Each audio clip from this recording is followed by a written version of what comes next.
ملے گی تمہیں. تو وہ ان علامتوں کی بیس کیا ہے، بنیاد کیا ہے؟ اپنا تعلق اللہ سے. اور اس مضبوط کرنے کا سب سے بہترین ذریعہ کیا ہے؟ المصلین الذین هم علی صلاتہم دائمون.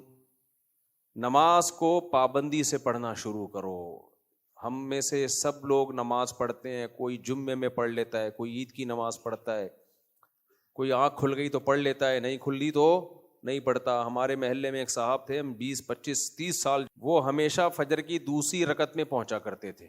ہم ان سے کہتے تھے یار پہلی رکعت میں کیوں نہیں؟ کہتے ہیں یار آنکھ دیر سے کھلتی ہے. اب نماز کا ٹائم اگر 5:15 بجے تھا تو وہ پہنچ رہے تھے دوسری رکعت میں. پھر نماز کا ٹائم آگے بڑھا 5:20 تو بھی وہ کب پہنچ رہے ہیں؟ دوسری رکعت میں.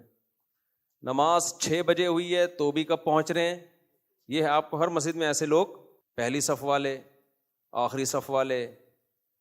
تو پہلی صف والے چاہے نماز جتنا بھی پیچھے چلی جائے وہ پہلی میں ہی بیٹھے ہوئے ملیں گے آپ. دوسری والے ہمیشہ نماز جتنا آگے جائے پیچھے جائے اس سے کوئی فرق نہیں پڑتا، وہ ہمیشہ کہاں ہوں گے؟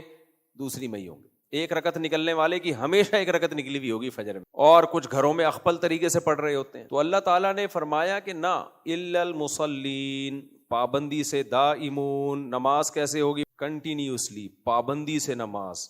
نبی صلی اللہ علیہ وسلم نے فرمایا سب سے بہترین صف صف اول ہے، اور سب سے بدترین صف آخری صف ہے، جس میں کھڑے ہونے کو ہم بہت ثواب سمجھتے ہیں. کیونکہ پتہ ہے پچھلی صف میں کھڑے ہوئے، امام سلام پھیرے گا فوراً پتلی گلی